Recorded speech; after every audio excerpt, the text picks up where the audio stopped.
Hey guys, my name is Simpzy. How are you all doing? Welcome back to some more FIFA 16 career mode. We're playing as Chelsea. This is episode 2. Now we have two matches in today's episode, the first of which is an away match against Manchester City. We're going up north to hopefully beat them here today. One of the main title rivals this year. So hopefully we can go up there, claim the 3 points, and bring our brand new signings along with us. Obviously, in the last episode, if you haven't gone back and watched it, highly recommend you do. We managed to sign Jerome Boateng and Matt Hummels. Hopefully that will shore up our defence. We are coming up against our former player, Kevin De Bruyne. Hopefully he doesn't cause too much trouble. But it's a pretty strong side from Manchester City. I don't know why David Silva is in the... Well, that's a midfield role. It looked more centre defensive the first time I looked at it. But regardless, we also have another match in today's episode against Arsenal at home. Hopefully we can thump them. Pretty big, obviously, London rivalry there. Yaya Toure breaks away, fires one at Courtois. Cool, calm and collective gets the same. Now, I am looking for a centre defensive midfielder in today's episode, but to be honest, there aren't actually that many sort of world-class centre defensive midfielders now available. Obviously, Vidal has gone to Bayern, Schneiderlin has gone to United. So there's not many. Obviously, we could go a lot younger, such as Cavaglia, I think that's his name. The guy that plays for Sporting. But we managed to break the deadlock, guys. Not Chelsea. Fabregas makes it 1-0 away at Manchester City. And Juan Cuadrado, obviously celebrating there, scored in the match against Swansea City in the last episode. But guys, if you are enjoying this FIFA 16 Chelsea career mode, like and subscribe if you haven't already. Would really much appreciate it. Lets me know if you guys are enjoying the career mode, and it's a great way to support it. Also, subscribing keeps you up to date. Kevin De Bruyne whips one off, falls short to David Silva.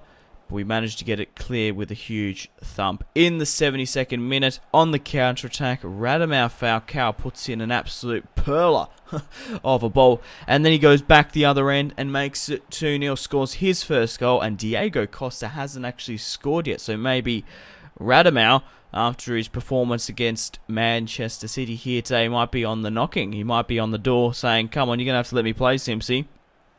I'm doing quite well. It's going to be interesting. I wouldn't actually mind buying Falcao if he performs well during this season. In my FIFA 15 Manchester United career mode, he was arguably one of the best players.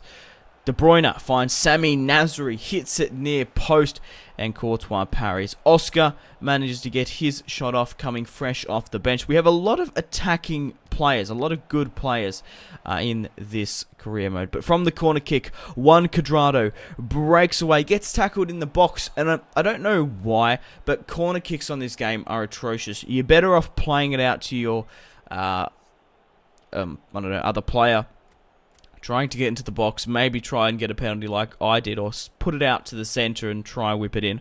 But Radamel Falcao steps up, puts it to the right of screen in the 90th minute, and we managed to make it 3-0 at Manchester City. Radamel Falcao claims his second. So, pretty decent performance from Radamel. Really liked it. And hopefully it can continue on this season. Also, if you haven't gone and checked out my social media links, Facebook, Twitter, and Instagram, all in the description below if you want to stay connected with me. I don't know if I mentioned at the start, but we also have the August transfer deadline day in today's episode, so it's going to slam shut and there'll be no more transfers. Attacking-wise for Chelsea, I feel quite confident. I feel like I've got a lot of talent also in like the attacking midfield role. Defensively, midfield-wise, I would like to bring in another defensive midfielder, and I will in today's episode. Defense-wise, well, obviously after Jerome Boateng signing, and, of course, Matt Hummels, I feel a lot more secure. Aspilicueta on the left, Zuma on the right. I managed to sell Mikel to Southampton for 9 million. Simply because I can hopefully go and sign a better centre defensive midfielder. Traore, 19 years of age, is going on a 1-year loan to Bournemouth. Hopefully doesn't score too many goals against me. Goalkeepers wise, Marco is going on a loan to Millwall. He's going over to the Den. And speaking about going back on the topic of, my positions in my squad, goalkeeper-wise, I'm quite happy as well. Courtois in goal is superb. Unfortunately, obviously, we let Czech go.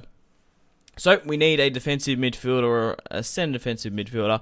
I've tried to get Paul Pogba, absolutely tried my hardest. 66 million roughly, plus Ramirez.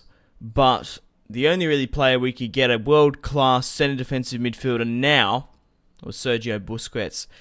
27 years of age, 86 overall. The Spaniard is the key. He's one of the key cogs in this Barcelona side. He is absolutely superb. It will obviously shore up the defense. Busquets and Matic, 86 overall. And like I said, I was quite happy with the attacking and the midfield in this Chelsea squad. We just need to restructure the defense and the defensive midfield. So we brought in 3 crucial players. Obviously, they're probably not going to get many highlights. I don't know.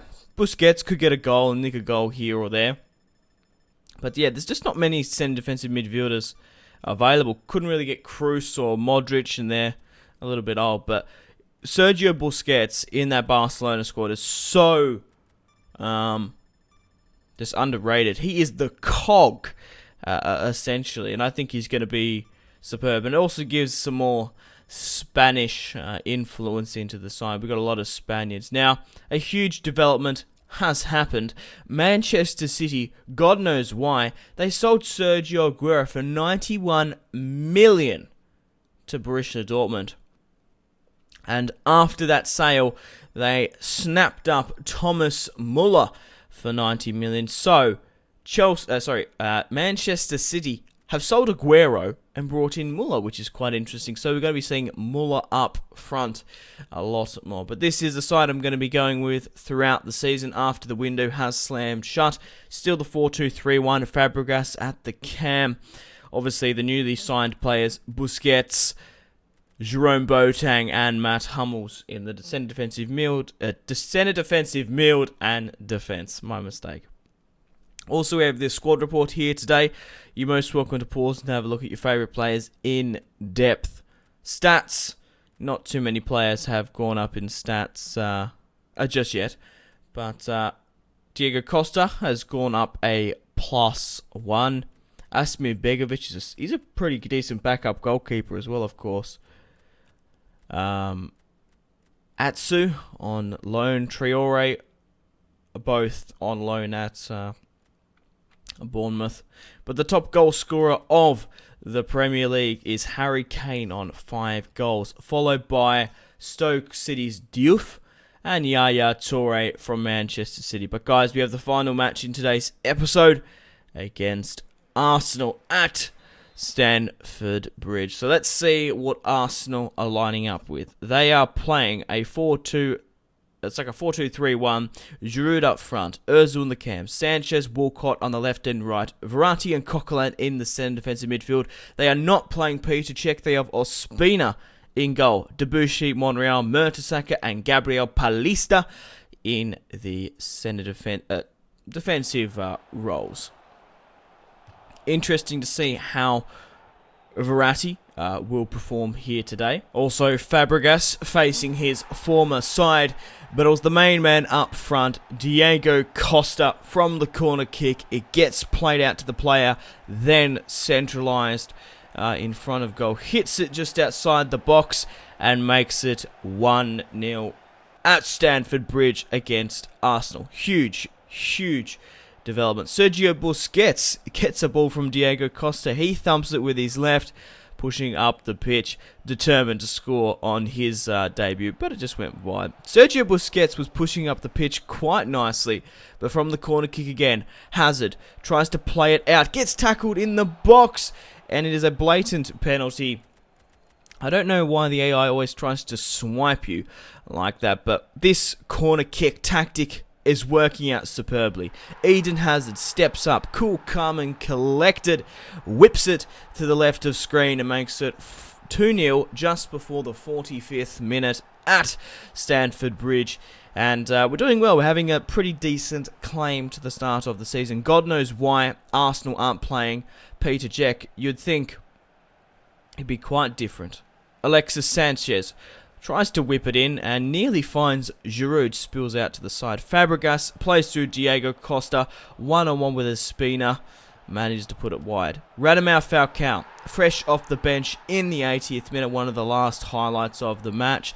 Arsenal pushing way too many players forward to get, at least, probably at this point, no more than a consolation goal. But Radamel Falcao, fresh off the bench, the Manchester flop is doing quite well. Alexis on the ball, buries it past Courtois. He is beaten, and the clean sheet has been smashed.